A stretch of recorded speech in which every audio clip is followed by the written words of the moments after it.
હવે આપણે નેફાનું કપડું કાપશું.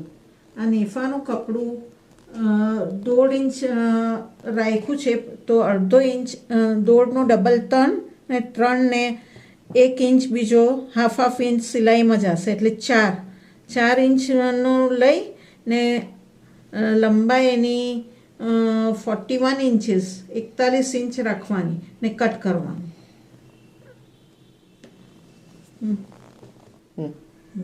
હવે આપણે નેફો કટ કરીએ છીએ.